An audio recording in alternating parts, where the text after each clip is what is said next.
은혜 안에서 하나님께서 오늘 또 함께 해주실 줄로 믿습니다. 우리 옆에 분들 보면서 인사 한번 하겠습니다. 잘 나오셨습니다. 잘 나오셨습니다. 예, 옆에 분들 보면서 저희 교회는 이렇게 인사를 해요. 예수님 닮으셨네요. 이렇게 인사를 합니다. 한번 예수님 닮으셨네요. 인사 한번 해주십시오.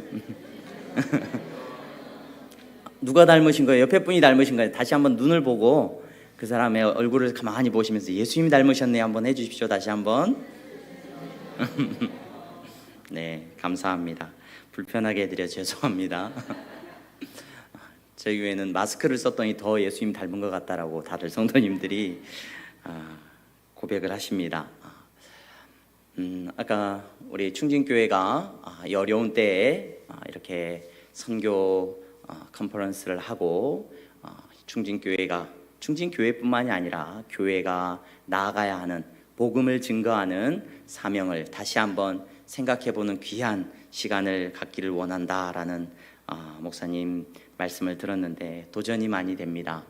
제가 코로나 바이러스에 관련해서 많은 목사님들이 또 신학자들이 현 상황에 대하여서 적어놓은 글들을 읽고 책들을 살펴보는데 한 가지 굉장히 우리가 기대하게 되는 것은 뭐냐면 역사 속에서 기독교가 예수님께서 이 땅에 오신 이후에 전염병과 질병들이 여러 차례 있었습니다. 유럽과 모든 나라 가운데 여러 질병들이 있었고 재난이 있었는데 놀라운 것은 그 재난과 질병이 지나간 자리에 교회가 부흥을 했을까요? 더 오그라들었을까요? 네. 그때마다 하나님께서는 그 시간들을 통하여서 예수님이 더 증거되도록 하셨다는 놀라운 사실을 저와 여러분들이 기억할 수 있었으면 좋겠습니다. 이때 선교를 가지고 우리가 하나님 앞에서 그 선교의 사명을 붙들고 모이신 여러분들에게 하나님께서 능력을 주셔서 앞으로 충진교회가 여러분들의 교회가 하나님께서 주신 사명을 감당함으로 더욱더 힘있게 하나님께서 축복하실 줄로 믿습니다. 제가 오늘 어떤 말씀을 가지고 여러분들과 말씀을 나눌까 고민을 하다가 마태복음 16장 24절에서 26절 말씀을 생각을 하고 이 말씀을 가지고 잠시 여러분들과 말씀을 나누려고 합니다. 여러분, 이 말씀 너무나 유명한 말씀이에요. 그렇죠? 한 번쯤은 다 들어보셨을 법한 말씀인 줄로 압니다. 누구든지 나를 따라오려거든 자기를 부인하고 자기 십자가를 지고 나를 따를 것이니라. 여러분, 이 말씀을 교회 다니면서 모르시는 분은 거의 없을 겁니다. 너무나도 유명한 말씀이죠. 근데 이 말씀을 이해하기 위해서는 오늘 예수님께서 이 말씀을 하고 계시는 상황을, 그 배경을 저와 여러분들이 조금은 살펴본 후에 이 본문의 내용을 살펴보는 것이 큰 유익이 됩니다. 왜냐하면 복음서는 사실 마태복음, 마가복음, 누가복음, 요한복음, 예수님에 대한 이 복음서의 기록들은 여러분 순서가 똑같지가 않아요. 그 복음서를 전하고자 하는 저자들에 의해서 중요성이나 원하는 내용들을 이렇게 편집을 잘 해놓았습니다. 그런데 오늘 우리가 읽은 이 본문의 내용의 배경은 우리가 성경을 읽으면서 발견하게 되는 마태복음, 마가복음, 누가복음의 이 본문의 내용이 다 기록이 되어 있거든요. 그런데 이 본문의 내용을 기록할 때는 반드시 이 사건과 배경이 되는 사건과 함께 이 내용을 기록하고 있는 것을 여러분들이 발견할 수가 있습니다. 그 배경이 어떤 배경이냐? 우리가 너무나도 잘 알고 있는 사건이에요. 예수님께서 제자들에게 물어보셨어요. 어디서 물어보셨느냐? 화려한 도시에서 많은 사람들이 멋진 옷을 입고 많은 사람들이 다니는 길목에서 예수님께서 제자들에게 물어보셨어요. 너희는 나를 누구라고 하느냐? 이렇게 물어보셨어요. 제자들이 뭐라고 말을 했죠? 그 전에 예수님께서 물어보실 때 뭘 먼저 물어보셨습니까? 사람들이 누구라고 해요? 예수님을 향하여서 예수님은 선지자이기도 하시고 또 누구라고 하십니까? 예수님에 대해서 다 사람들이 이야기를 합니다. 예수님은 선지자이기도 하시고 또 엘리야이기도 하시고 세례 요한이라고도 하고 많은 사람들이 그렇게 얘기를 합니다. 그래, 그러면 너희들은 나를 누구라 하느냐? 예수님이 다시 물어보셔요. 그러니까 누가 모범 답안을 말하죠? 베드로가, 맞아요, 베드로가 모범 답안을 말합니다. 너무나도 멋진 답을 하죠. 주는 그리스도시요 살아계신 하나님의 아들이십니다. 이 놀라운 답을 베드로가 말합니다. 여러분, 예수님은 베드로를 칭찬하셨어요. 너무나도 기쁘셨죠. 그리고 그 믿음의 고백 위에 이제 교회가 세워질 것에 대해서 예수님은 말씀해 주십니다. 그리고 나서 거기까지 너무 좋았어요. 분위기 너무 좋습니다. 그런데 그리고 나서 예수님께서 이제 본격적으로 자신이 이 땅에 오신 이유에 대해서 말씀을 하셔요. 어떤 일이 일어날 것인지에 대해서, 예수님께서 무슨 일을 하셔야 될지에 대해서 예수님이 말씀을 해주셔요. 그 일이 무슨 일이죠? 예수님께서 십자가에 못 박히셔서 죽으셨다가 살아나야 하는 일을 예수님께서 말씀을 하십니다. 그 이야기를 베드로가 듣습니다. 앞에 칭찬을 많이 들었잖아요. 기분이 지금 어떤 상태예요? 지금 업돼 있어요. 야, 내가 수제자지. 기분이 업돼 있는데 예수님께서 고난을 당하시고 죽으셔야 된다는 얘기를 듣고 이 베드로가 가만히 있을 수가 없었습니다. 예수님한테 화를 내듯이 말을 해요.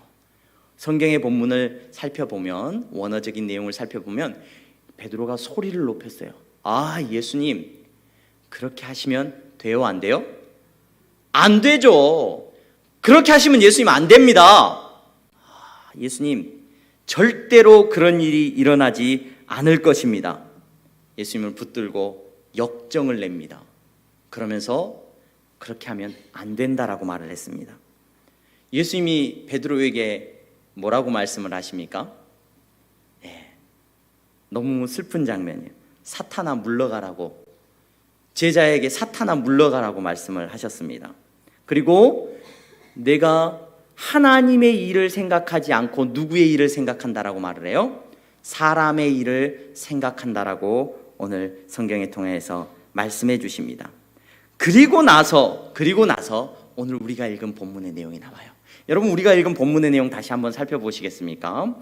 그렇게 말씀하시고 나서 23절까지 내가 도리어 사람의 일을 생각하는도다 하고, 이에 예수께서 제자들에게 이르시되 누구든지 나를 따라오려거든 자기를 부인하고 자기 십자가를 지고 나를 따를 것이니라.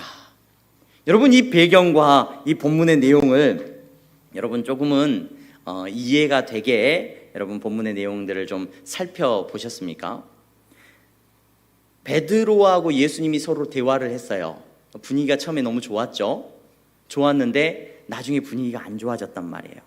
왜 이런 분위기가 안 좋아지고 이렇게 의견이 충돌이 일어나고 목소리가 높아졌는가? 이 본문의 내용을 여러분 내용들을 가만히 묵상해 보면 베드로하고 예수님은 서로 다른 이야기를 하고 있다는 것을 우리는 발견할 수가 있습니다. 왜 다른 이야기를 하고 있느냐? 무슨 다른 이야기를 하고 있느냐? 베드로는 예수님을 구주로 믿었어요. 그리고 예수님은 그리스도시고 살아계신 하나님의 아들이라는 걸 고백했습니다. 그리고 나서 베드로는 무엇을 이야기하고 있냐면, 무엇을 생각하고 있냐면 잘 사는 법을 생각을 하고 있어요. 예수님을 믿고 예수님을 따라가고 예수님을 이제 하나님의 아들로 인정하고 그분을 나의 왕으로 섬기고, 그는 무엇을 생각했느냐? 잘 사는 법, 웰빙을 생각을 하고 있어요. 그런데 예수님은 베드로에게 무슨 이야기를 하고 계시냐면 잘 사는 법을 이야기를 안 하셔요. 무슨 이야기를 하셔요? 잘 죽는 법을 이야기하고 계셔요. 베드로는 잘 사는 법을 이야기하고 있고 예수님은 어떤 법을 이야기하고 계신다고요? 잘 죽는 법을 이야기하고 계셔요. 이 본문을 제가 묵상하면서 그래서 어떻게 표현을 했었냐면은 웰빙을 베드로는 이야기를 하고 있는데 예수님은 웰다잉을 이야기하고 있어요. 베드로는 웰빙에 대해서 이야기하고 예수님은 웰다잉을 이야기하니까 의견이 서로 달라요. 전혀 다른 것을 이야기하고 있습니다. 여러분, 웰빙이라는 단어를 여러분 잘 아시죠? 웰빙. 좋은 음식을 먹고 몸에 좋은 것을 먹고 건강한 삶을 살고 웰빙이라고 말을 합니다. 베드로가 관심을 가졌던 것은 웰빙에 관심이 있었어요. 그런데 여러분, 예수님은 무엇을 이야기하고 계셨느냐? 잘 죽는 법을 이야기하고 계셔요. 최근에는 이 웰다잉에 대한 책들도 많이 나왔더라고요. 잘 죽는 법. 그런데 웰다잉에 대한 책들을 읽으면 좀 무서웠습니다. 왜냐하면 웰다잉에 대한 책들을 여러분들이 서점에 가서 살펴보시면 무엇에 대한 이야기들이 나오냐면 죽음에 대한 선택권, 그래가지고 내가 죽을 수 있는 권리, 내 스스로 죽겠다. 그래서 안락사에 대한 이야기, 나는 고통받지 않고 죽겠다. 그런 이야기들이 잘 죽는 법에 기록되어 있는 것을 보면서 야, 예수님이 이야기하는 웰다잉하고는 전혀 다르구나. 성경이 말하고 있는 잘 죽는 것하고는 전혀 다르구나라고 생각을 했습니다. 여러분, 예수님을 따라가는 삶, 오늘 이 자리에 나와서 선교 컨퍼런스에 참여하시고 또 선교에 대한 비전을 가지고 살아가는 저와 여러분들은 오늘 예수님께서 말씀하시는 웰다잉에 관심이 많은 사람들인 줄로 믿습니다. 왜냐? 여러분, 성경을 보셔요. 실질적인 예를 한번 살펴보시기 바랍니다. 예수님을 만났던 예수님의 제자들 웰빙했을까요? 웰다잉했을까요? 그 제자들은 웰빙의 복하고는 거리가 먼 삶을 살았습니다. 사도 바울, 예수님을 만났어요. 그가 예수님을 만난 이후에 웰빙했습니까? 웰다잉했습니까? 여러분, 초대교회 성도들의 삶을 조금 한번 떠올려 보시기 바랍니다. 종교개혁자들의 삶을 떠올려 보시기 바랍니다. 이 땅에 복음을 들고 왔던 선교사님들의 삶을 생각해 보시기 바랍니다. 여러분, 믿음의 선진들, 아까 제가 익산역에 내려서 우리 장로님 한 분이 저를 모시고 오는데 어머님 이야기를 하신데 제가 뭉클했습니다. 왜냐하면 저희 어머님도 그러셨거든요. 저희 어머님도 저희하고 같이 잠을 집에서 주무셨던 적이 없었던 것 같아요. 거의 교회에서 항상 주무셨던 것 같아요. 교회 앞에서 이렇게 교회 강대상 밑에 기도하던데, 그래서 엎드려서 기도하시다가 주무시다가 새벽 기도가 시작되면 일어나서 권사님들 몇 분, 저희 어머님도 거의 그렇게 기도하면서 삶을 사셨던 믿음의 선진들을 여러분 한번 생각해 보시기 바랍니다. 여러분, 믿음의 어머님들과 여러분 충진교회를 섬기셨던 믿음의 선배들을 생각해 보시기 바랍니다. 웰빙하고는 거리가 멀 겁니다. 그분들의 삶인 대부분 웰다잉입니다. 잘 죽는 삶입니다. 예수님도 이 땅에 오셔서 오늘 우리에게 무엇을 이야기해 주시느냐? 잘 사는 법을 별로 말씀 안 해주셔요. 잘 죽는 법을 이야기해 주십니다. 여러분, 저와 여러분들은 잘 죽기 위해 이 자리에 나온 분들인 줄로 믿습니다. 여러분, 세상은 웰빙을 이야기하고 있지만 교회는 웰다잉을 이야기하고 있는 곳이에요. 잘 죽는 것이 가장 복된 삶이기 때문에 그렇습니다. 잘 죽는 것이 우리의 삶의 핵심이기 때문에 그렇습니다. 여러분, 잘 죽는다는 것, 무엇이 잘 죽는 것일까? 무엇이 잘 죽는 것인가? 여러분들이 책이나 인터넷이나 어떤 자료들을 찾아보면 죽기 위해서, 잘 죽기 위해서, 좋은 죽음을 맞이하기 위해서 필요한 것들 찾아보시기 바랍니다. 그러니까 잘 죽는데도 돈이 필요하더라고요. 충분한 재정을 확보해야 됩니다. 또 끝까지 의식 상태가 명료해야 됩니다. 이렇게 얘기를 해요. 또 치료받는데, 죄송합니다.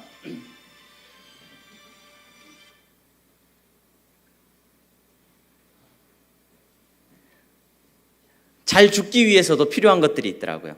그래서 의식이 명료해야 됩니다. 그래서 치료 방법도 내가 선택할 수 있어야 되고, 또 잘 죽기 위해서는 주변에 정리가 잘 돼 있어야 되고, 집에서 죽을 수 있어야 되고, 가족이나 의미 있는 사람과 함께 죽을 수 있어야 되고, 다른 사람에게 부담을 주지 않아야 되고, 잘 죽는 것에 대해서 세상의 사람들은 다양한 이야기를 합니다. 그러면 여러분, 예수님을 믿고 잘 죽는 것이 우리의 목표라고 우리가 고백을 할 때, 저와 여러분들의 죽음이 잘 죽은 죽음이다, 잘 죽었다라고 말할 수 있으려면 죽음의 방식과는 전혀 다른 근거가 있다는 것을 저와 여러분들은 생각할 수 있습니다.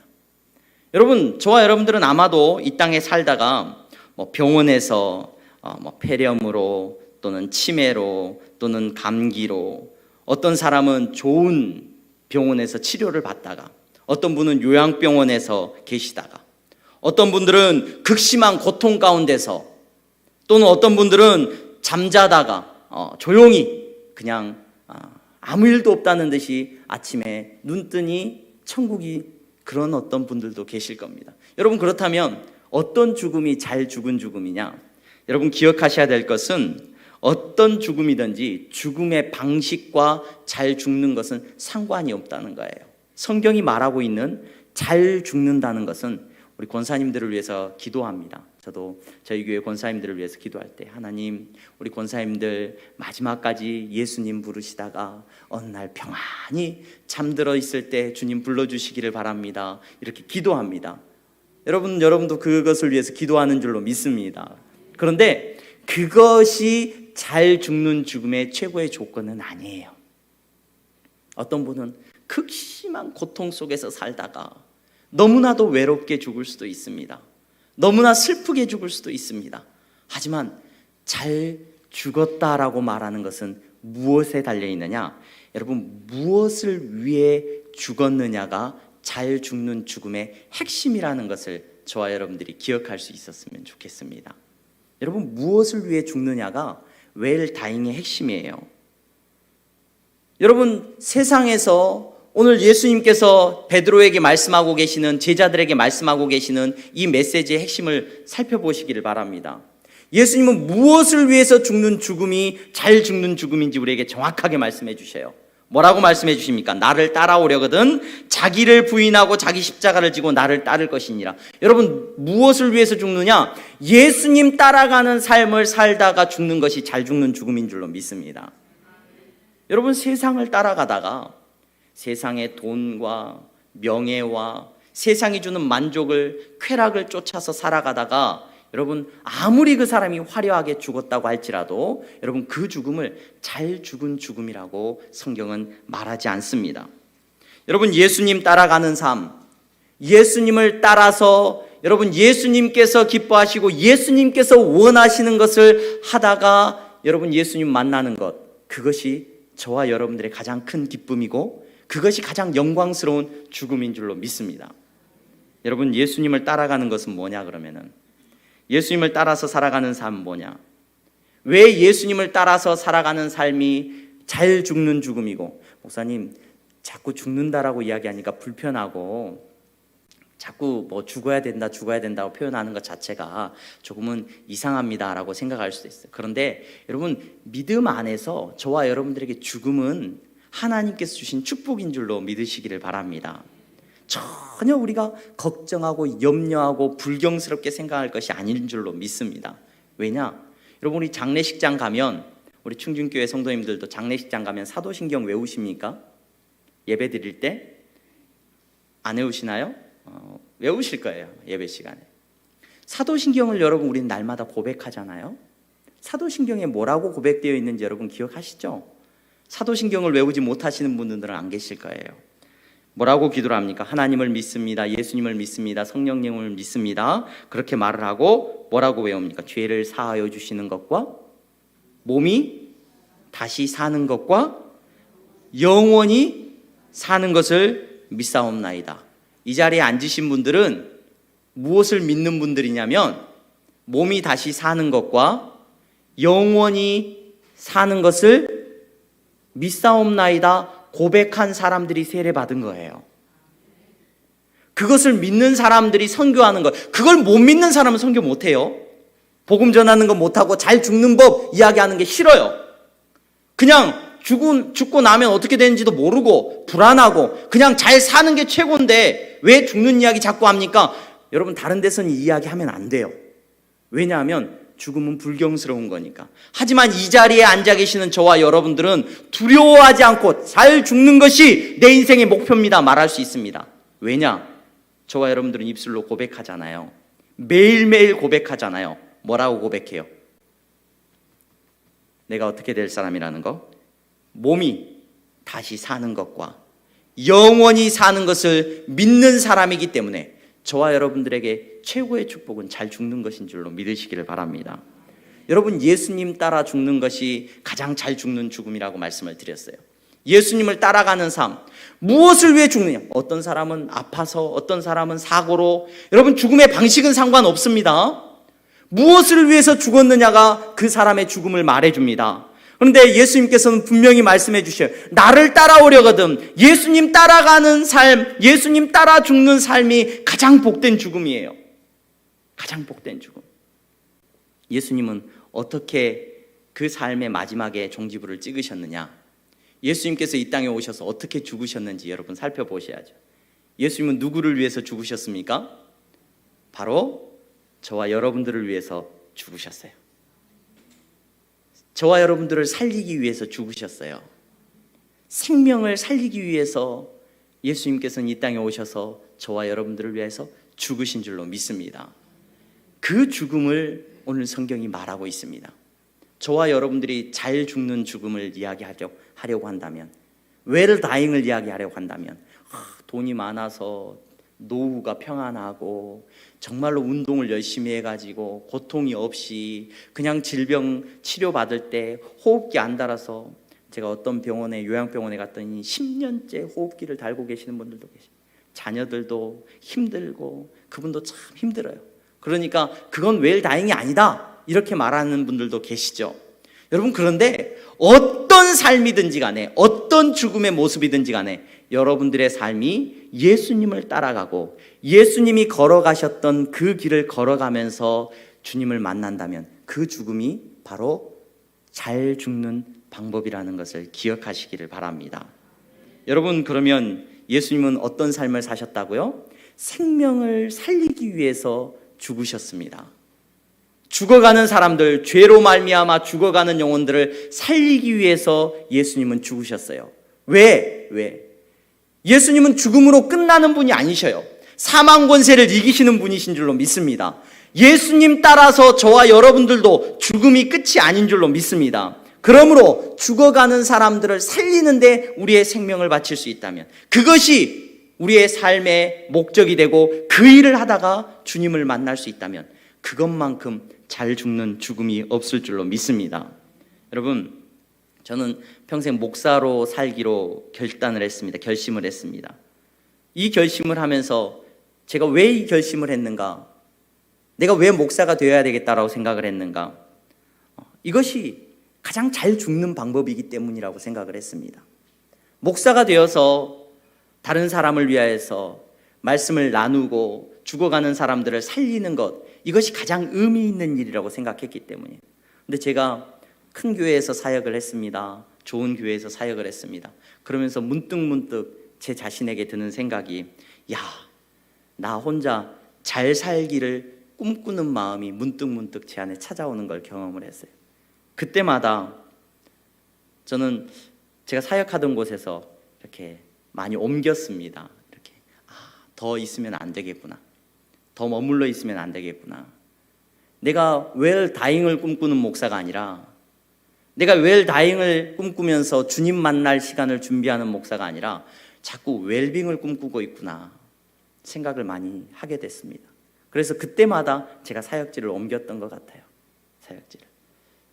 여러분, 우리는 이 땅 가운데 살면서 웰빙스러운 삶, 또는 세상이 축복받았다라고 말하는 삶, 그런 삶이 우리의 관심이 아니라 예수님 만날 때 잘 죽었다라는 이야기를 듣는 삶이 저와 여러분들의 목표가 되어야 될 줄로 믿습니다. 그런데 잘 죽는 것이 여러분 쉬울까요? 어려울까요? 어려워요. 얼마나 어려운지 몰라요. 제가 우리 교회 성도님들한테 종종 그런 얘기를 합니다. 여러분, 예수님 믿는 거 쉬워요? 어려워요? 예수 믿고 천국 가면 되니까 이것보다 쉬운 게 없다라고 이야기를 해요. 예수님 믿기만 하면 어디로 가요? 천국 가니까 얼마나 쉬워요. 너무 쉬운 것 같아요. 이런 얘기를 종종 하는 분들이 있는데 거짓말하지 말라고 그래요. 제가 거짓말하지 말라고. 예수님 믿고 천국 가는 게 쉬워요? 어려워요. 얼마나 어려운데요. 여러분, 어려움의 정도가 어느 정도냐면 불가능해요. 저와 여러분들의 힘과 능력으로 예수님 믿고 천국 가야 돼. 내가 오늘부터 예수님 잘 믿고 천국 가야지. 가능합니까? 불가능한 일입니다. 예수님 믿고 나의 모든 것을 부인하고 예수님 따라가는 삶을 살아야지. 이건 내 힘으로 안 되는 일이에요. 이 자리에 나오신 여러분, 저와 여러분들은 제 능력으로, 제 실력으로 이 자리에 앉아 계시는 분들이 없는 줄로 믿습니다. 성령님께서 이 시간에 여러분들의 힘이 되시고 능력이 되셔서 여러분들이 예수님 잘 믿도록, 예수 믿고 구원받음의 삶을 살아갈 수 있도록 이 성령님께서 힘 주시고 능력 주신 줄로 믿습니다. 여러분, 잘 죽는 법도 그렇습니다. 어떻게 잘 죽느냐?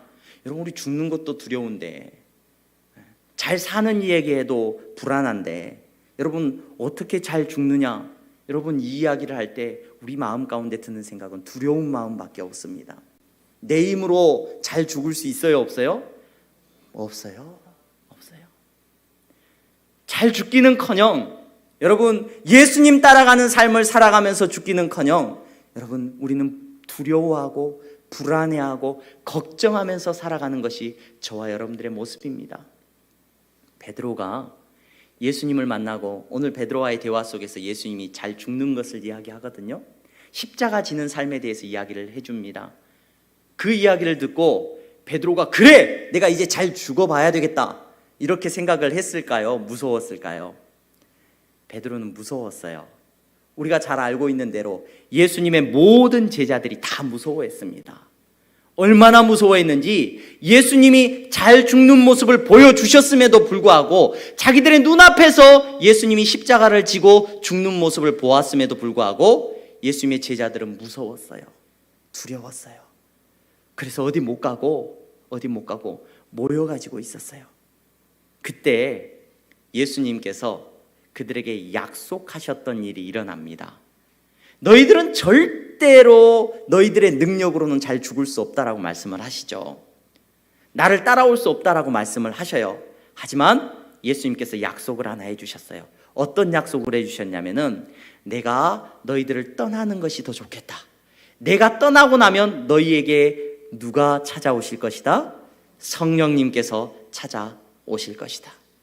여러분, 이 말씀을 예수님께서 해주시고 실제로 예수님의 제자들이 무서워하고 있을 때, 예수님을 따라가는 것, 잘 죽는 것에 대해서 이야기하는 것이 너무나도 무섭고 두려웠을 때 성령님께서 그들 가운데 찾아오십니다. 성령님께서 찾아오시고 나니까 어떤 일이 일어났냐? 오직 성령이 너희에게 임하시면, 예수님께서 말씀해 주셨어요. 너희가 권능을 받고 예루살렘과 온 유대와 사마리아와 땅끝까지 이르러 내 증인이 되리라 하시니라. 여러분, 우리가 잘 죽는 것 이야기했습니다. 잘 죽는 것은 예수님 따라 죽는 것이 잘 죽는 거예요. 나를 위해서, 나만을 위해서 살다가 죽는 것이 아니라, 여러분 웰빙의 삶은, 여러분 우리의 삶과는 거리가 멀어요. 우리는 웰다잉의 삶을 살아가는 사람들인데, 웰다잉의 삶은 나만을 위해서 죽는 것이 아니라, 나를 위해서 살다가 죽는 것이 아니라, 바로 예수님 따라서 살다가 죽어가는 영혼들을 살리는 일 가운데서 여러분, 저와 여러분들이 죽을 수 있다면 그것만큼 복된 죽음이 없는 줄로 믿습니다. 그런데 이 죽음은 내 능력으로 된다고요? 안 된다고요? 안 돼요. 왜냐하면 이 죽음은 바로 예수님을 따라서 생명을 살리는 일인데, 예수님을 따라서 생명을 살리는 일을 하려면 능력이 있어야 되는데, 그 능력은 오늘 예수님께서 말씀해 주신 것처럼 성령이 너희에게 임하시면 일어나는 능력인 줄로 믿으시기를 바랍니다. 성령이 임하시면 우리의 삶 가운데 어떤 일이 일어납니까? 성령님이 임하시면, 여러분 우리 한국 교회나 많은 믿음의 선배들이 성령이 임하셨을 때 어떤 일이 일어나는지 경험을 했어요. 그래서 여러분, 성령님께서 임하시면 어떤 일이 일어납니까? 병 고침의 기적도 나타나고, 방언의 능력도 나타나고, 예언하고 통변하고, 많은 능력이 나타납니다. 그런데 예수님은 그런 얘기를 한마디도 안 하시고요, 성령님께서 우리 가운데 임하시면 잘 죽는 것에 대해서 이야기를 해주셔요. 잘 죽는 것이 무엇이냐? 여러분, 바로 증인의 삶을 사는 것이 성령의 능력인 줄로 믿으시기를 바랍니다. 내가 성령 받았어. 여러분, 교회 다니는 사람은 성령 날마다 받고 성령 충만함을 누려야 될 줄로 믿습니다. 그 사람이 성령 충만함을 누리는 사람이다, 그렇지 못한 사람이다, 무엇을 보면 알 수 있느냐? 여러분, 어떻게 알 수 있어요? 신앙생활하면서 내가 믿음이 있는지 없는지, 교회 다니면서 성령 받았는지 성령 받지 못했는지 잘 모를 거예요. 그렇지 않습니까? 내 직분이 교회 안에서 목사인데 성령 받으셨는지, 여러분, 목사한테 성령 받았는지 안 받았는지 물어보면은 목사가 기분이 좋을까요, 나쁠까요? 예, 나쁘겠죠. 그래서 목사는 포장을 잘할까요, 못할까요? 어떻게 하셔요? 포장을 잘해요. 성령 받은 것처럼. 목사만 그럴까요? 나 성령 충만한 것처럼 포장을 잘해요. 찬양 부를 때도 손 들고 찬양 잘합니다. 눈물도 가끔 한두 방울 흐르고, 내가 성령 충만한 것처럼 기도할 때도 목소리를 성령 충만한 것처럼, 방언을 하실 수 있으면 내가 얼마나 성령 충만한지 방언으로 기도를 탁 남들 앞에서 소리 높여서 하기도 합니다. 여러분, 사실 우리는 성령 충만함 받은 거 잘 구별 못해요. 그런데 말씀에 비춰보면 바로 드러나요. 말씀에 비춰보면 성령 충만한 사람인지 그렇지 않은 사람인지 바로 드러나요. 어떻게 드러납니까? 예수님이 말씀하셨잖아요. 성령이 우리 안에 계시면 우리가 뭐 한다고요? 네, 잘 죽고 있다고요. 잘 죽고 있어. 잘 죽는다는 게 뭐라고요? 바로 증인의 삶을 살아가는 삶. 이것이 성령 충만한 삶의 여러분 절정인 줄로 믿으시기를 바랍니다. 어떤 사람이 성령 충만한 사람이냐? 어떤 사람이 능력이 있어서 잘 죽고 있는 사람이냐? 다른 삶이 아니에요. 다른 사람 앞에 포장해서 내가 교회 열심히 다니고 헌신을 할 수도 있고 봉사를 할 수도 있지만, 여러분, 성경의 말씀은 분명히 말씀해주고 계셔요. 그 사람이 증인의 삶을 살아가고 있는지. 여러분, 이걸 갖다 대보면 바로 드러나요. 바로 드러나. 여러분, 교회의 정체성, 아까 이야기, 충진교회의 정체성, 아니 한국교회, 아니 모든 성도들의 정체성은 어디 있느냐? 성령이 너희에게 임하시면, 성령님께서 우리 안에 임하셔야 돼요. 그래야 우리가 능력이 생겨요. 안 그러면 골방에 숨어가지고 우리 방에서 한 발자국도 못 나가요. 예수 믿는다는 거 세상에 나가서 한마디도 못해요. 하지만 성령님께서 우리 안에 임하시면 길거리로 뛰쳐나가서 예수님을 증거하는 삶을 살아가게 되는 줄로 믿습니다. 전에는 잘 사는 것에 대해서 이야기했는데, 예수님이 왕이 되면 내가 예수님 오른편에 서가지고 세상을 다스리는 멋들어진 삶을 한번 살아봐야 되겠습니다, 이런 이야기하고 있었는데, 여러분, 성령님께서 임하시면 이제 십자가를 거꾸로 지고 예수님 따라가는 능력이 우리 가운데 임하는 줄로 믿으시기를 바랍니다. 성령이 임하시면. 여러분, 그래서 성령이 임하느냐, 성령 충만한, 여러분, 예수님을 구주라고 고백하는 모든 성도에게는 성령님께서 임하신 줄로 믿습니다. 그런데 성령의 충만함을 누리는 사람은 어떤 사람이냐? 예수님을 증거하는 사람이에요. 어떤 교회가 성령 충만한 교회냐? 열심히 복음을 전하고 여러분 선교하는 교회가 여러분 성령 충만한 교회인 줄로 믿습니다. 어떤 교회가 소망이 있는 교회냐? 이 땅 가운데서 잘 사는 교회? 아닙니다. 잘 죽는 교회가 소망이 있는 교회인 줄로 믿습니다. 그 교회는 어떤 교회냐? 성령님께서 충만하게 역사하시고 그 일로 말미암아 복음을 증거하는 교회, 복음을 증거하는 성도가 바로 성령 충만한 교회이고 성령 충만한 성도인 줄로 믿습니다. 여러분, 그래서 저분이 판단하라고 여러분들에게 말씀드리는 게 아니에요. 저분이 성령 충만하시구나, 성령 충만하지 못하구나, 뭘로 알 수 있다고요? 그분이 전도지 들고 나가는지 안 나가는지 보면 알아요. 우스갯소리 같죠? 근데 그거 정확합니다. 제가 우리 교회 성도님들한테도 말씀을 자주 합니다. 목사가 교회 안에서 성도님들을 바라볼 때 걱정이 될 때가 참 많습니다. 열심히 헌신하는 성도를 바라보면 저분이 저러다 시험 들면 안 되는데 걱정이 돼요. 두려운 마음이 있어요.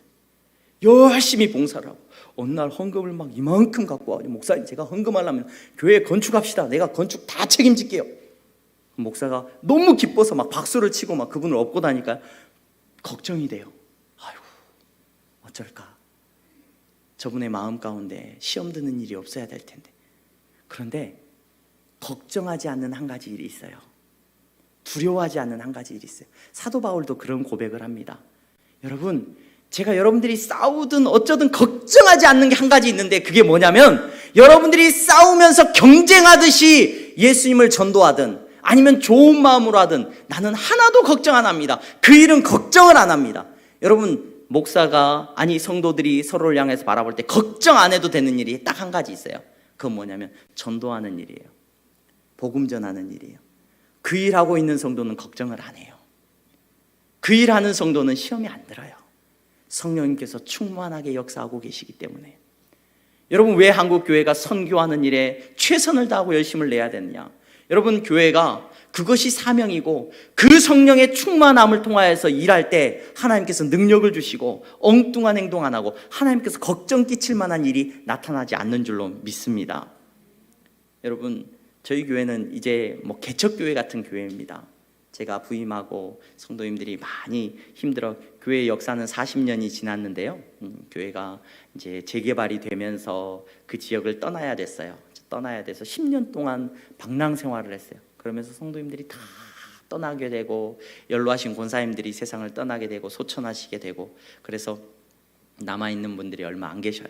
근데 이제 마침내 우리가 이제 보상받은 그 지역으로 이제 보상을 받아서 땅을 매입을 하고 지금 예배를 이제 그 땅 옆에 상가에서 지금 예배를 이제 시작을 해서 드리고 있습니다. 근데 저희 교회 귀한 분이 오셨어요. 귀한 분이 오셨는데 새벽마다 참 열심히 기도를 하셔요.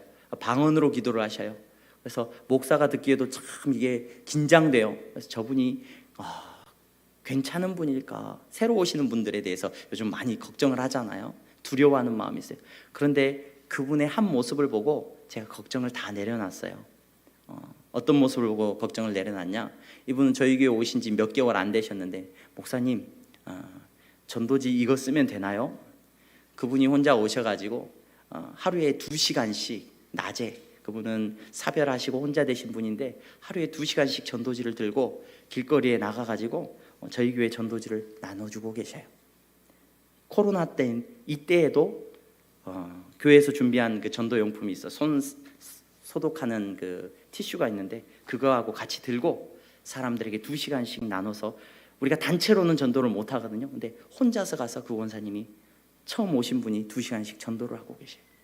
여러분, 걱정이 돼요? 안 돼요? 시험 들 거 걱정이 돼요? 그런 거 걱정 안 해요. 왜냐?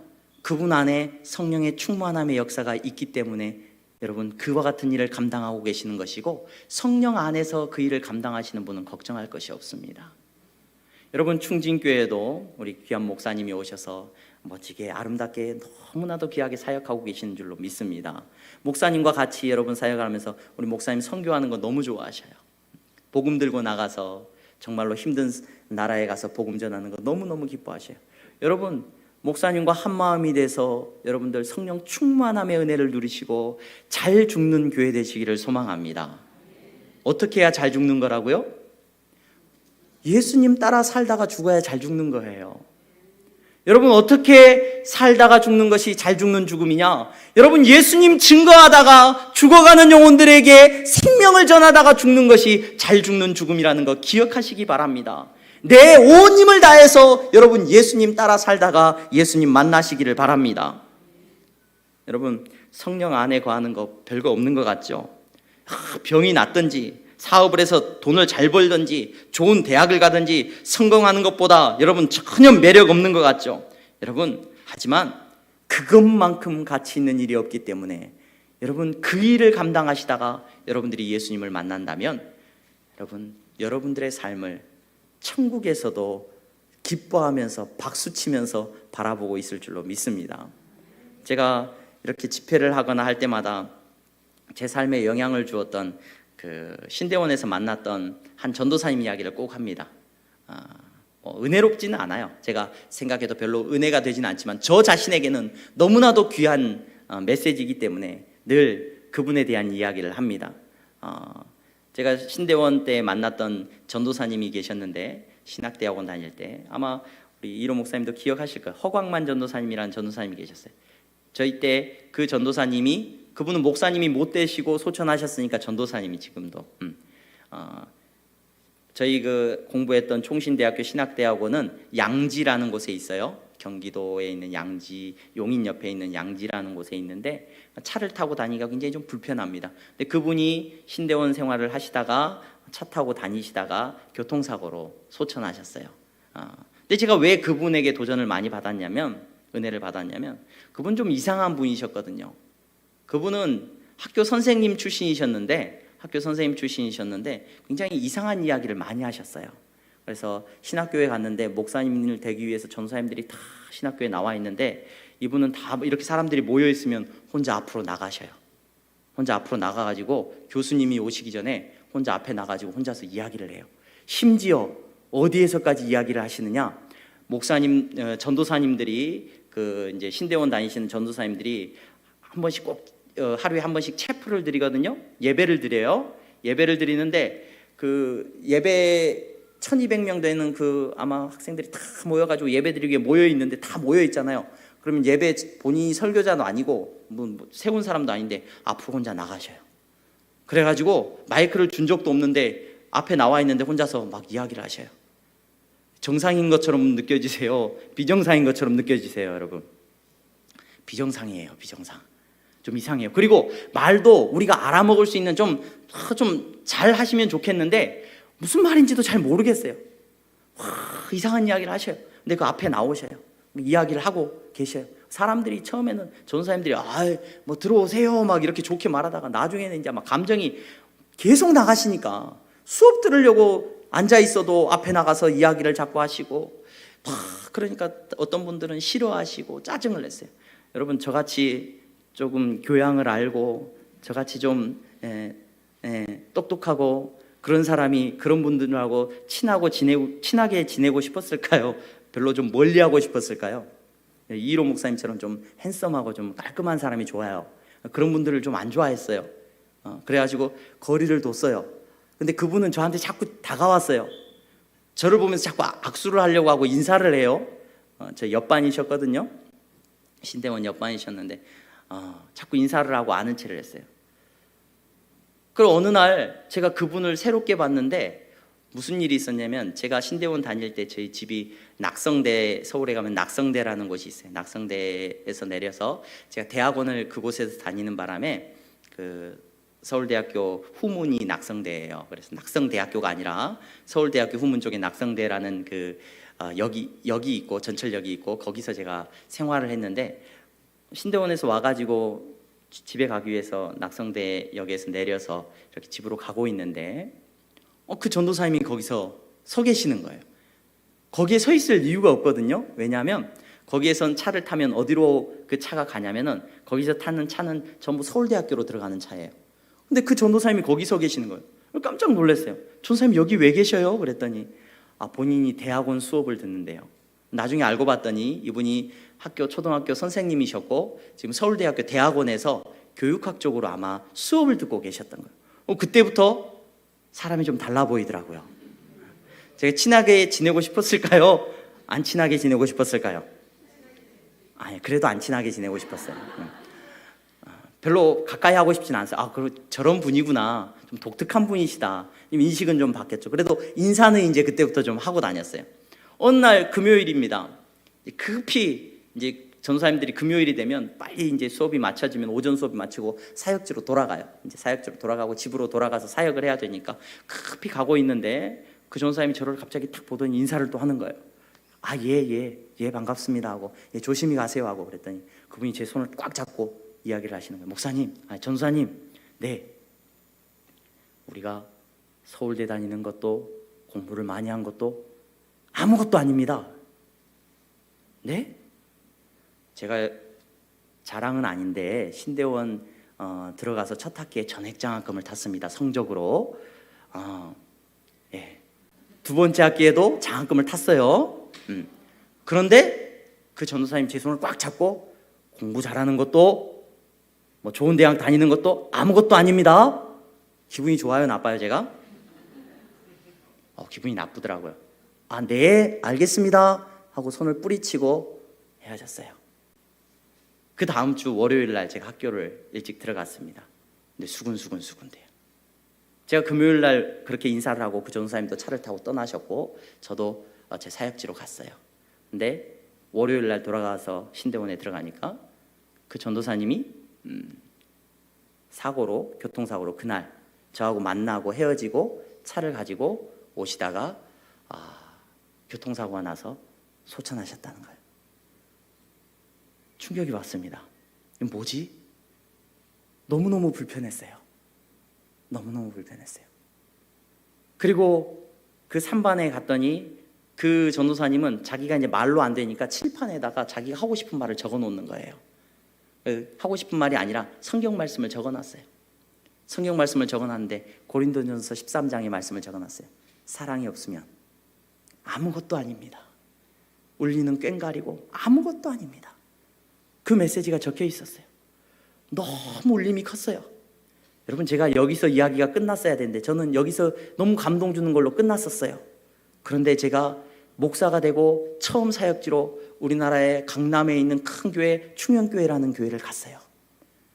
나중에 알고 봤더니 그곳에서 누구를 만났냐면 정말로 헌신하고 있는 중고등부 선생님, 젊은 남자 선생님을 만나고 일하고 있는 선생님을 만났어요.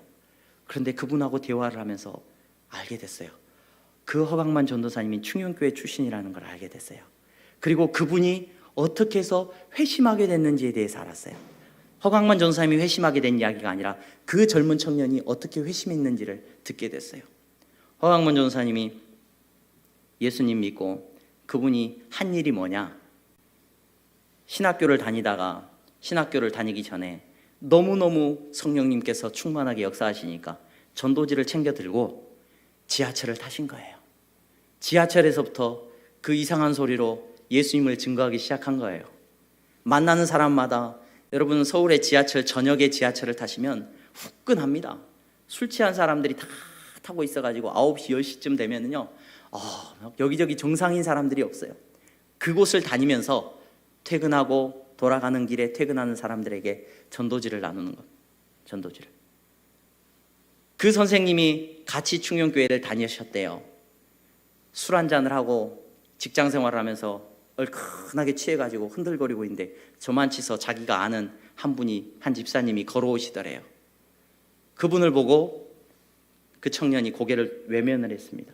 같은 교회 다니는데 그 집사님이 전도지를 나눠주고 있는 모습을 본 거예요. 외면을 하고 내릴 때가 안 됐는데 미리 도망치듯 내렸대요. 지하철에서 내려가지고 지하철역 옆에 의자에 걸터 앉았습니다. 그리고 울면서 하나님 앞에 기도를 합니다. 이 집사님이, 이 청년이 하나님, 왜 저분이 믿는 하나님하고 내가 믿는 하나님은 똑같은데 저분은 저렇게 하고 다니고 나는 이렇고 있습니까? 그분이 기도했다는 이야기를 저한테 들려주시는 거예요. 그때부터 자기가 그날로 성령님께서 술도 끊게 하시고, 그때부터 자기가 중고등부에서 교사로 봉사하게 하시고, 그때부터 자기가 무엇을 위해서 살아야 되는지, 좋은 회사에 다니고 계셨거든요. 좋은 직업을 가지고 계셨어요. 아이들하고 여름 되면 선교팀을 꾸려요. 선교팀을 꾸려서 선교를 갑니다. 그 일이 그때부터 일어났노라고 저한테 고백을 하시는 거예요. 여러분, 돈이 많은 것도, 공부를 많이 한 것도 정말로 아무것도 아닙니다. 여러분, 좋은 차를 타는 것도, 세상의 영광을 누리는 것도 아무것도 아닙니다. 우리가 주님 만날 것을 준비하면서 잘 죽으러 가는 인생이 가장 복된 인생입니다. 성령님께서 여러분 가운데 충만하게 역사하고 계시다면 여러분은 분명히 예수님의 증인이 되고 싶어서 견딜 수가 없을 겁니다. 내 힘이 닿는 대로 복음을 듣지 못한 곳에 달려가서 복음을 증거하고 싶어서 견딜 수가 없을 겁니다. 여러분, 그게 아니라면 다 가짜일 거예요. 성령님께서 내 안에 오셔서 나는 구원받게 했지만 여러분, 그거로 끝나는 거예요. 충만하게 역사하는 사람은 여러분 예수님의 증인이 되고 싶어서 견딜 수가 없는 삶을 사는 것이 여러분 성령의 충만함을 누리는 성도인 줄로 믿으시기를 바랍니다. 여러분, 우리 충진교회가 성령 충만한 교회 되기를 바랍니다. 왜냐하면 예수님 따라가는 삶, 잘 죽는 삶, 말씀드렸던 것처럼 성령님 충만하지 않으시면 절대 불가능한 삶이에요.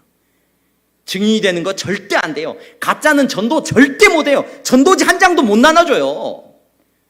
뭐 선교요? 선교는 안 보는 데 가니까, 사람 모르는 데 가니까 같이 분위기에 휩싸여 살 수 있을지 모르겠어요. 하지만 충진교회의 정체성은 복음을 증거하고 나라와 열방 가운데 복음을 증거하는 예수님의 증인이 되는 교회 공동체인 줄로 믿습니다. 여러분, 성령의 충만함이 있어야 돼요. 그래야 진짜가 되고, 진짜가 돼야 전도지라도 한 장 나눠줄 수 있어요. 여러분, 그 역사가 저와 여러분들에게 나타나기를 주님의 이름으로 축원합니다. 여러분, 선교하고 전도하시기 바랍니다. 그러면 성령님이 어떻게 일하시는지를 경험하게 될 거고요. 여러분, 전도하고 여러분 선교해 보시기 바랍니다. 그렇게 해야 여러분 얼마나 내가 존귀한 사람이고 얼마나 저 사람이 존귀한 사람인지 경험하게 됩니다. 여러분, 선교하고 전도를 해봐야 나에게 얼마나 능력이 있는지를 경험하게 돼요. 여러분, 예수님 믿으면서 자존감이 낮으신 분들 있어요.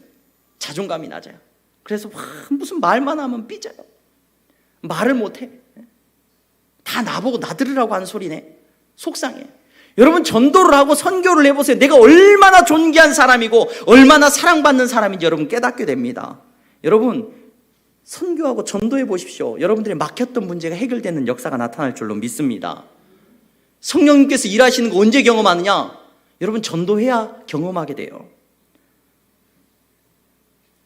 우리 향동교회는 제가 오고 나서 선교를 너무너무 하고 싶은데 학생들도 별로 없고 선교를 갈 만한 대상도 별로 없는 거예요. 그래서 선교를 너무너무 가고 싶었어요. 그래서 근데 건축을 해야 돼요. 저희 교회가 건축을 해야 돼서 선교비로 제가 우리 장로님들한테 그랬어요. 그래도 다른 돈은 다 건축원금으로 우리가 다 전용을 해서 쓰더라도 선교비는 손대지 맙시다. 선교비는 선교비하고 장학헌금은 손대지 맙시다. 네, 말씀을 드렸어요. 그래서 선교비하고 장학헌금은 그 목적에 맞게 우리가 쓰도록 합시다. 그래서 선교하고 그 일을 쓰도록 우리가 결정을 했어요. 그리고 제가 우리 중고등부를 섬기고 있는 부부 교사 선생님이 계셔요. 한 분은 서울에 좋은 법무법인의 변호사님으로 수고하시고 이제 부부가 이렇게 섬기시는데 그 중고등부 교사로 섬기고 계셔요. 그래서 그 교사 선생님을 붙잡고 중고등부 아이들 데리고 선교 한번 갑시다. 선교 한번 갑시다. 부탁을 드렸어요. 선교를 좀 다녀오시라고. 그래서 휴가 내기도 힘들고 하루에 그 퇴근을 뭐 새벽 1시에 2시에 하셔요, 이분이. 그런데 선교를 어떻게 가겠어요? 근데 제가 1년 전부터 부탁을 했어요. 갑시다. 부탁을 했어요. 그렇게 부탁을 해요. 좋습니다, 목사님 갑시다. 그래서 올 1월 달에 계획을 세웠어요. 그래서 9박 8박 9일이었나요? 8박 9일 정도의 시간을 딱 준비를 해가지고 선교를 계획을 세웠어요. 어디로 선교를 갔냐? 네팔로 가십시오. 우리 중고등부 아이들 데리고 네팔로 선교를 꼭 가십시오. 그래가지고 네팔로 선교 계획을 세웠어요. 우리 중고등부 아이들한테 선교 가라 그러는데 아이들이 얼마나 가고 싶어 합니까? 그래서 제가 얼마나 그 네팔에 대해서 자랑을 했는지 몰라요. 너네들 1월 달에 네팔 가면은 히말라야를 볼 수 있고 안나푸르나를 보고 눈 덮인 산을 보면서 이렇게 트레킹도 하고 너무너무 좋다. 꼭 한번 가봐야 되지 않겠냐. 그러면서 도전을 주고 거기 가면 정글로 가면 그 정글에 코끼리 타고 하는 투어도 있고 너무너무 좋다. 선교도 하고 그 고아원에서 예배를 드리는 제가 그곳에 가서 선교를 하면서 그곳에서 고아원을 보면서 너무너무 감동이 됐거든요. 고아원의 아이들이 예배를 드리는데요, 여러분 의자도 없어요.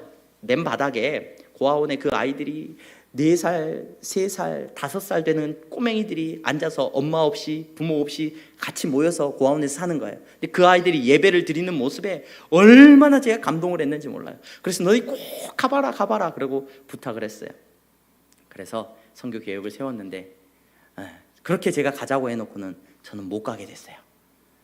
그래서 그 부부 교사 선생님하고 중고등부 학생 6명을 묶어서 네팔로 이제 보내게 됐어요. 1월 달에 가게 됐는데 네팔로 이제 떠나는 이제 공항에 제가 다 모셔다 드리고 짐을 다 이제 이렇게 수속을 하고 딱 했는데 급하게 이제 제가 모셔다 드리고 돌아오는데 전화가 왔어요. 전화가 왔는데 목사님 큰일 났습니다. 왜요? 그랬더니 저는 선교 못 간대요. 부부 교사 중에서 여자 그 집사님이 사실 이분이 다른 선교단체에 옛날에 소속이 되셔가지고 활동을 좀 하면서 중국의 위구르라고 하는 지역에를 갔다 오신 경험이 있는 거예요. 2, 3년 전에. 그런데 우리가 네팔로 가는데 네팔로 그 가기 위해서 비행기 티켓을 조금 싼 걸로 이 아이들이 자기들이 너네들 직항으로 갈래 아니면 경유해서 가는 걸로 갈래 물어봤더니 자기들이 비용이 더 싸면은 경유해서 가는 걸로 가겠대요. 그래서 그럼 경유해서 가는 걸로 끊어라. 그래서 중국을 경유해서 가는 걸로 끊었는데 이 중국을 경유하려고 봤더니 이 집사님이 위구르에 갔다 오는 게 이게 문제가 된 거예요. 그래가지고 입국이 거부된 거예요. 당신은 우리 중국을 경유할 수 없고 입국 금지된 이분은 비행기를 탈 수가 없는 거예요. 그래가지고 이 집사님은 그러면 큰일 났다. 그래가지고 그러면은 집사님은 빨리 직항을 알아보십시오. 그래서 직항을 알아봤어요. 대한항공이 직항에 있어요. 그래서 보니까 이틀 뒤엔가 직항이 있더라고요. 그러면 하루 뒤에 직항이 있었어요. 그래서 직항을 타고 집사님은 내일 그러면 다시 들어가는 걸로 합시다. 집사님이 울고 걱정을 하고 염려를 하셨어요. 그래도 집사님 괜찮습니다. 돈이 조금 더 들어가도 선교할 수 있으니까 얼마나 감사합니까? 그렇게 팀을 보내고 이제 내일 가는 걸로 하고 계획을 다 세웠는데 만약에 선교를 안 갔으면 아무 문제도 없었을 거예요. 그런데 지금 제가 이 말씀을 드리는 것은 여러분 복음을 전하는 일에 나서 봐야 여러분 능력을 알게 되고 내 믿음을 알게 되고 여러분들이 얼마나 사랑받고 은혜받고 있는지를 경험하게 된다는 이야기를 하는 거예요.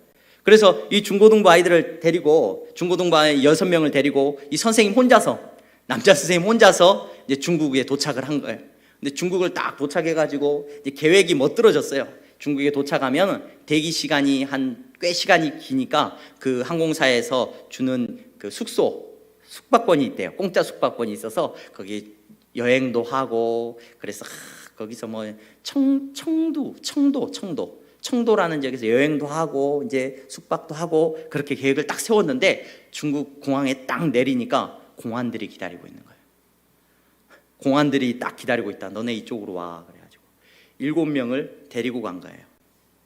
왜냐하면 아까 같이 동행하려고 했던 사람이 입국 거부됐잖아요. 그 사람이 문제 있는 사람이니까 너네들도 블랙리스트 같이 올라간 거예요. 동시에 다 데리고 가가지고 공안들이 그 6명의 아이들을 각 방에 집어넣은 거예요. 각 방에 한 명씩 다 따로. 그리고 벽 보고 있겠다 한 거예요. 전부. 그리고 1시간이고 2시간이고 아무 말도 안 하고 벽 보고 가만히 있으라고. 여권 다 뺏어가고 짐 다 압수수색, 짐 다 검사. 난리가 난 거예요. 우리는 그거 모르고 자고 있었죠. 그날 밤에 자고 있는데 새벽 1시, 2시쯤에 연락이 온 거예요.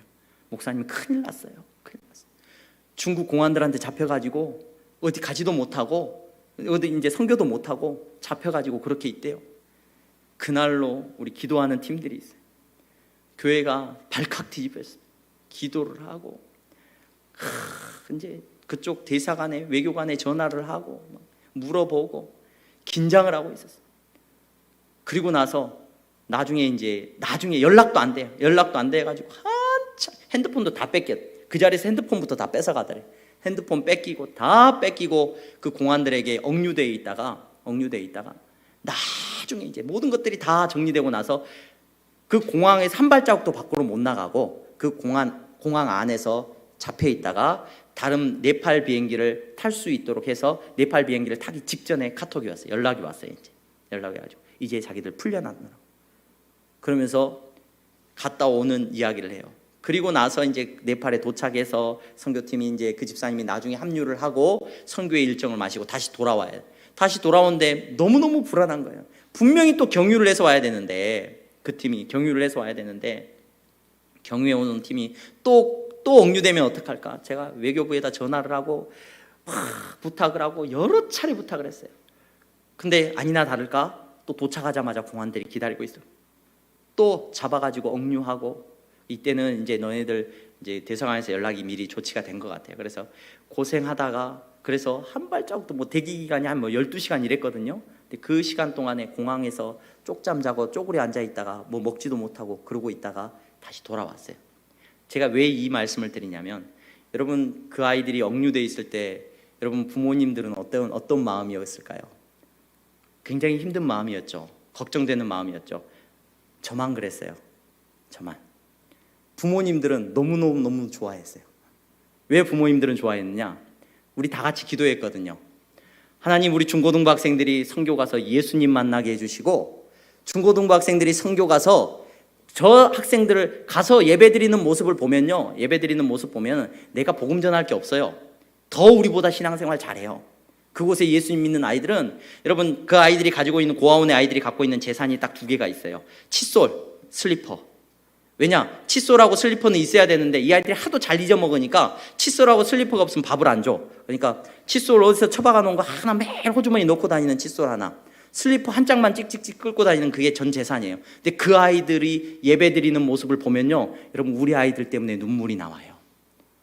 우리 중고등부 학생 때문에 눈물이 나와요. 걱정 안 돼요. 근데 저는 걱정이 됐어요. 보호자고 책임져야 되는 사람이기 때문에 너무너무 걱정이 되는데 기도했어요. 하나님, 우리 중고등부 학생들이 예수님 만나고 정말로 저들의 믿음이 주님 앞에서 고백되어지게 해주세요. 그렇게 기도하고 아이들을 보냈는데 그 아이들이 중국 공안들에게 잡혀가지고 한 명씩 다 신문을 한 거예요. 야, 너네 왜 가? 우리 선교하러 간다. 줄줄이 이제 세워놓고 제일 큰 언니한테, 이제 대학교 들어간 학생한테 물어본 거예요. 야, 너네는 너 하나님을 믿어? 물어본 거예요. 너 하나님을 믿는 사람이야? 물어본 거예요. 그 학생이 순간 뭐라고 생각을 했겠어요? 내가 말을 잘해야 된다. 내 동생들이 보고 있는데 내가 말을 잘해야지 내 동생들도 신앙 고백을 똑바로 하겠다. 나 하나님을 믿는 사람이다.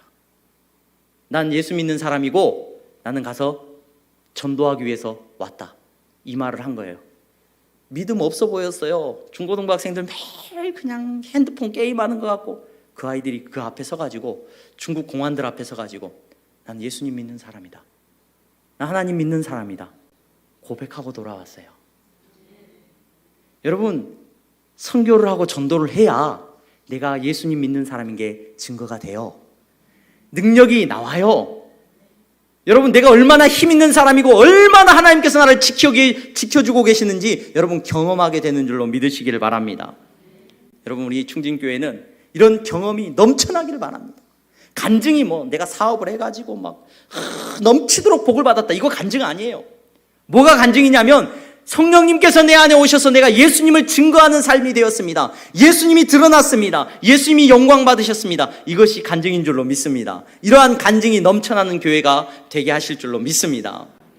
여러분, 우리 충진교회는 예수님 오실 때까지 정말로 잘 죽는 성도들이 모여있는 교회가 되기를 간절히 소망합니다. 우리 하스데반 선교사님이 옛날에 한국 교회에 굉장히 찬양을 폭발적으로 하셨을 때 너무나도 유명한 집회가 있어요. 목요 집회가 있었어요. 목요 집회에 너무 많은 사람들이 갔었죠. 물론 비판받는 부분도 있었지만 90년대 경배와 찬양이라고 그래가지고 너무 유명한 찬양. 근데 전하세 예수 14집에 보면은 너무 여러분들도 잘 아시는 찬양이 하나 있어요. 십자가의 길 순교자의 삶이라는 유명한 찬양이 있어요. 여러분 아시죠? 그 찬양? 그 찬양에 보면은 그 하스데반 선교사님이 중간에 이런 멘트를 해요. 멘트를. 그 멘트가 너무 좋아요. 그 멘트를 읽고 오늘 제가 전하고자 하는 메시지를 마치려고 합니다. 우리가 살고 있는 이 세대는 하나님의 뜻을 알고도 순종하지 않는 세대예요. 하나님께 드릴 헌신과 약속을 저버린 타협한 세대라는 것을 부인할 수가 없습니다. 하나님께서는 이러한 세대 가운데 주님을 향한 순전한 소망을 품을 수 있는 순결한 신부의 세대를 부르고 있습니다. 순결한 신부의 세대라는 것은 우리의 죄를 위하여 이 땅에 오신 예수 그리스도의 죽으심과 부활하심과 다시 오심을 선포하는 증인의 삶을 사는 세대를 말하고 있습니다. 이 증인의 삶은 주님과 함께 고난을 받으며 십자가의 길과 순교의 삶을 사는 것을 의미합니다. 조롱하는 소리가 있고 세상에 유혹이 찾아온다고 할지라도 예수 그리스도의 증인의 삶을 살아가십시오. 하나님의 사랑이 영원히 여러분들과 함께하여 주실 것입니다. 기도하겠습니다. 거룩하신 하나님, 이 시간에 사랑하는 교회를 붙잡아 주시옵소서. 사랑하는 충진교회가, 사랑하는 충진교회 귀한 성도들이 예수님 따라 잘 죽게 하여 주시옵소서. 내 무덤을 아름답게 꾸미다가 웰빙하려고 몸부림치다가 예수님 잃어버리지 말게 하여 주시옵시고, 십자가 지고 예수님 따라가는 교회가 되게 하시고 성도들이 될 수 있도록 은혜 베풀어 주시옵소서. 성령의 충만함을 누리는 교회가 되게 하여 주시옵소서. 예수 그리스도의 이름으로 기도하옵나이다. 아멘.